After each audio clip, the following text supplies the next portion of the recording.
A vida moldada pela graça. Cuidem que ninguém se exclua da graça de Deus. Hebreus 12:15. Cristo vive em mim. Gálatas 2:20. Darei a vocês um coração novo. Removerei o coração de pedra que têm e o trocarei por um coração que vive segundo a vontade de Deus, não segundo a própria vontade. Ezequiel 36:26. O cristão é um homem a quem algo aconteceu. E.L. Moscow. Se alguém batesse no meu coração e dissesse: "Quem mora aqui?", eu responderia: "Não é o Martinho Lutero, mas sim o Senhor Jesus Cristo." Martinho Lutero. A graça de Deus é abundante, superabundante. Como uma correnteza que vira você de ponta cabeça, a graça vai em sua busca. Há alguns anos, fui submetido a um procedimento cardíaco. Meus batimentos tinham a regularidade de um operador de telégrafo enviando um código Morse. Rápido, rápido, rápido, lento. Depois de várias tentativas fracassadas de restaurar o ritmo saudável com medicamentos, meu médico decidiu que precisaria de uma ablação por catéter. O plano foi assim. Um cardiologista inseriria 2 cabos no meu coração através de uma veia. Um era a câmera, o outro uma ferramenta de ablação. Ablacionar é queimar. Sim, queimar, cauterizar, chamuscar. Se tudo acontecesse conforme o previsto, o médico, de acordo com as palavras dele, destruiria as partes que se comportam mal do meu coração. Enquanto eu era levado de maca para o centro cirúrgico, ele perguntou se eu tinha alguma dúvida. Não foi a melhor escolha de palavras. Tentei ser inteligente. "Você vai queimar o interior do meu coração, certo?" "Correto." "Você pretende matar as células que não estão se comportando bem, não é?" "Esse é o meu plano." "Enquanto estiver ali, você poderia usar o maçarico na minha ganância, egoísmo, superioridade e culpa?" Ele sorriu e respondeu: "Desculpe, isso não está incluído no meu contra-cheque." Realmente não estava, mas estava no contra-cheque de Deus. Ele trabalha no ramo de mudança de corações. Não seria correto pensar que essa mudança ocorra da noite para o dia. Mas também não seria correto achar que a mudança nunca ocorra. Pode vir espasmodicamente, um ahá aqui, uma reviravolta ali. Mas ela vem, porque a graça de Deus se manifestou salvadora a todos os homens. As comportas estão abertas e a água está saindo. Você nunca sabe quando a graça vai se infiltrar. Você olha para a escuridão. Seu marido está dormindo ao seu lado. O ventilador de teto gira acima de vocês. Em 15 minutos, o despertador tocará, e as responsabilidades do dia atingirão você como um palhaço lançado de um canhão de circo com 3 picadeiros de reuniões, chefes e treinos de beisebol. Pela milionésima vez, você fará o café da manhã, as programações e a relação das contas a pagar. Apesar de ser sua própria vida, você não consegue dar um sentido a isso que chamamos de vida. Seus começos e fins, berços e cânceres, cemitérios e perguntas. O porquê disso tudo deixa você acordada. Enquanto ele dorme e o mundo espera, você olha fixamente. Você vira a página de sua Bíblia e olha para as palavras. Você bem poderia estar observando um cemitério, sem vida e pétreo. Nada lhe comove, mas você não ousa fechar o livro, não mesmo. Você se arrasta pela leitura diária do mesmo modo como se arrasta pelas orações, penitências e ofertas. Você não ousa deixar de fazer nada com medo de que Deus apague seu nome do livro dele. Você percorre com o dedo uma foto do rosto dela. A menina tinha apenas 5 anos quando você tirou a foto. As bochechas ardentas do sol do verão, os cabelos presos com tranças e os pés com pés de pato. Isso foi há 20 anos. 3 casamentos atrás. 1 milhão de milhas e e-mails atrás. Esta noite, ela entrará na igreja nos braços de outro pai. Você deixou sua família para trás em busca de carreira em alta velocidade. Agora que você tem o que queria, você não quer nada disso. Há uma segunda chance. Você ouve o pregador. Um tipo atarracado, com papada, careca e um pescoço grosso que pende sobre o colarinho clerical. Seu pai pode fazê-lo ir à igreja, mas não pode fazê-lo ouvir. Ao menos é o que você sempre resmunga consigo mesmo. Mas nesta manhã, você ouve porque o pastor fala de um Deus que ama em abundância e você se sente o pior dos seres. Você não pode manter a gravidez em segredo por muito tempo. Logo seus pais saberão. O pregador saberá. Ele diz que Deus já sabe. Você fica imaginando o que Deus pensa.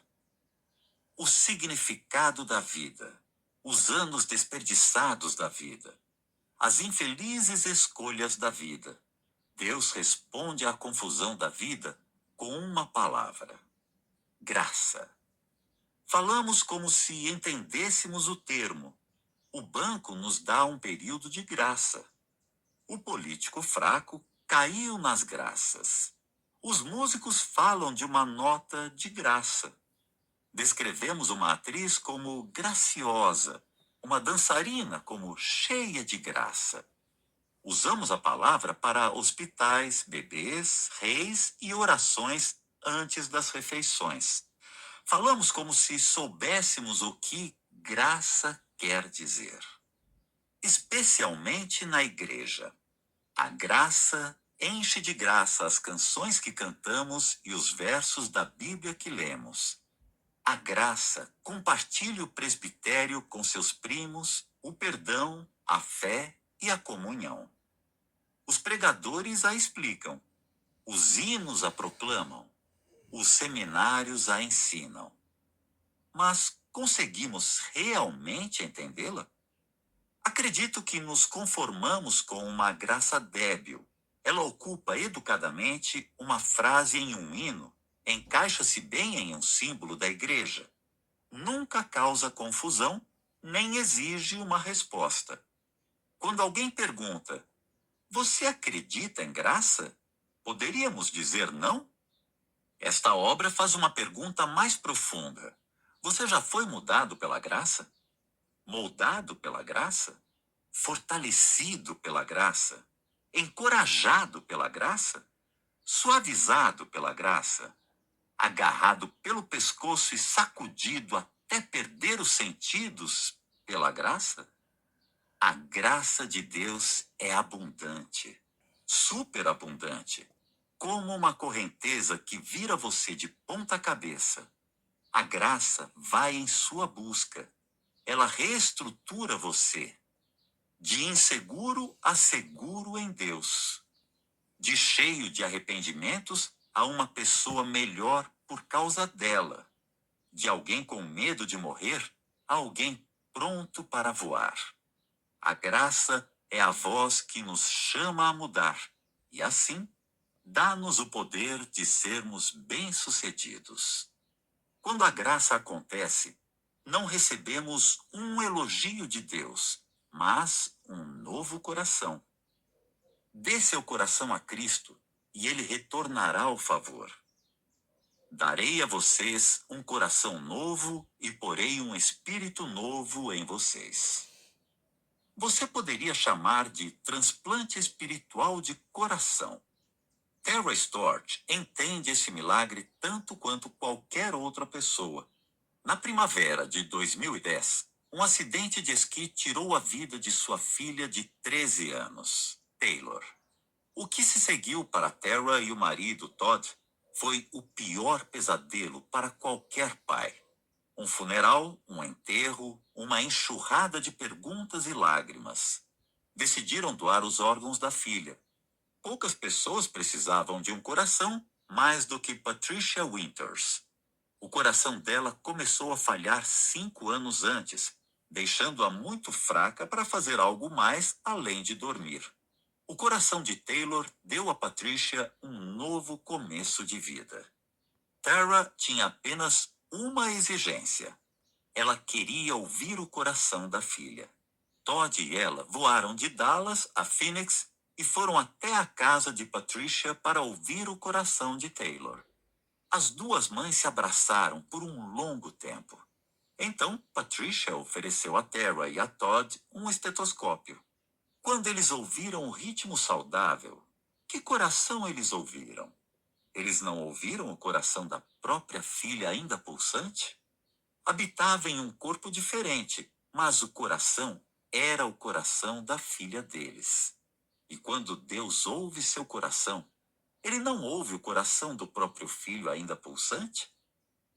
Como disse Paulo, já não sou eu quem vive, mas Cristo vive em mim. O apóstolo sentia dentro de si não apenas a filosofia, os ideais ou a influência de Cristo, mas a pessoa de Jesus. Cristo entrara nele, ainda entra. Quando a graça acontece, Cristo entra. Cristo em vocês, a esperança da glória. Por muitos anos eu deixei passar essa verdade. Acreditava em todas as outras preposições. Cristo para mim, comigo, à minha frente. E eu sabia que estava trabalhando ao lado de Cristo, sob a direção de Cristo, com Cristo. Mas nunca imaginara que Cristo estava em mim. Não posso colocar a culpa da minha deficiência na Escritura. Paulo refere-se a essa união 216 vezes. João menciona 26. Eles descrevem um Cristo que não apenas nos solicita para si mesmo, como também nos tem como únicos para si mesmo. Se alguém confessa publicamente que Jesus é o Filho de Deus, Deus permanece nele e ele em Deus. Nenhuma outra religião ou filosofia faz tal afirmação. Nenhum outro movimento implica na presença viva de seu fundador em seus seguidores. Maomé não habita nos muçulmanos. Buda não habita nos budistas. Hugh Hefner não habita nos que buscam o prazer hedonista. Influenciam? Instruem? Seduzem? Sim. Mas ocupam? Não. Já os cristãos abraçam essa promessa enigmática. O mistério, em poucas palavras, é este: Cristo está em vocês. O cristão é uma pessoa em quem Cristo está acontecendo. Somos de Jesus Cristo. Pertencemos a Ele. Aliás, somos cada vez mais Ele. Ele entra e recruta nossas mãos e nossos pés. Solicita nossa mente e língua. Sentimos a reestruturação dele. Destroços em divino, água em vinho. Ele redireciona decisões ruins e escolhas sórdidas. Aos poucos, vai surgindo uma nova imagem. Pois aqueles que de antemão conheceu, também os predestinou para serem conformes à imagem de seu Filho, a fim de que ele seja o primogênito entre muitos irmãos. Graça é Deus como um cirurgião cardíaco, abrindo seu peito, removendo seu coração, envenenado com orgulho e dor, e substituindo-o pelo coração dele próprio. Ao invés de nos falar para mudar, ele cria a mudança. Organizamos tudo para que ele nos aceite? Não. Ele nos aceita e começa a organização. O sonho dele não é apenas tê-lo no céu, mas que o céu esteja em você. Que diferença isso faz? Não consegue perdoar seu inimigo? Não consegue enfrentar o dia de amanhã? Não consegue perdoar seu passado? Cristo pode. E ele está em movimento, tirando você ousadamente de uma vida sem graça para uma vida moldada em graça. As dádivas concedidas concedendo dádivas. Pessoas perdoadas perdoando as pessoas. Suspiros profundos de alívio.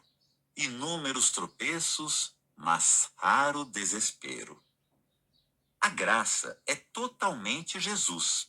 A graça vive porque ele vive. Trabalha porque ele trabalha. Se importa porque ele se importa. Ele colocou um limite no pecado e fez uma dança vitoriosa em um cemitério.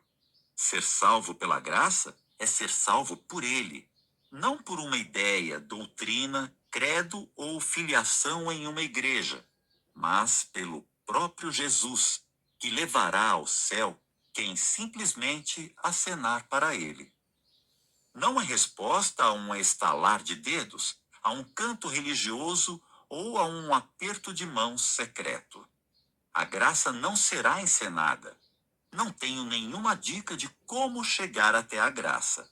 A verdade é que não chegamos até a graça, mas ela certamente chega até nós. A graça tirou a má reputação do filho pródigo e espantou o ódio de Paulo, e promete fazer o mesmo em nós. Se você receia ter abusado da bondade de Deus, sai arrastando as mágoas como um para-choque quebrado, reclama mais do que aproveita e relaxa, e acima de tudo, se você fica se perguntando se Deus pode fazer algo com a confusão que é sua vida, então é da graça que você precisa. Vamos nos assegurar de que o mesmo aconteça com você.